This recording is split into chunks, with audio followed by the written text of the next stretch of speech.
Decoding the phrase, bean counter. Hello, and welcome to our English language learning series.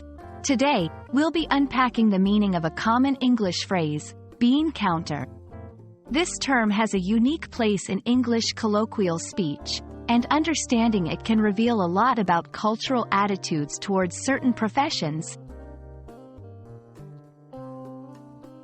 The phrase, bean counter, is an informal term, often used humorously or slightly disparagingly, to describe someone whose job is to scrutinize expenses and accounts.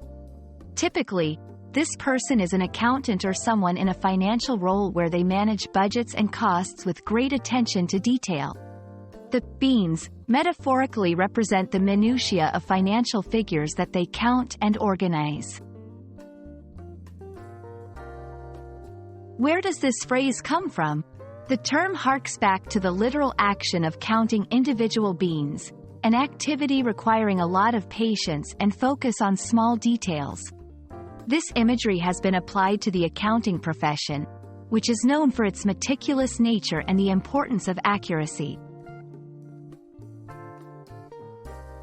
Let's see how to properly integrate bean counter into a sentence. Our company's bean counter is very strict about adhering to the budget. I don't just want to be a bean counter, I want to contribute to the company's growth strategy as well. Understanding the phrase also means grasping the cultural context. While it can be used in a light-hearted way, it's important to avoid using the term in formal or professional settings as it can be considered derogatory. I hope this explanation helps clarify what bean counter means and how it's used in English. It's a colorful phrase that brings a bit of humor to the world of finance. Remember, language is not just about words, but the stories and contexts they carry.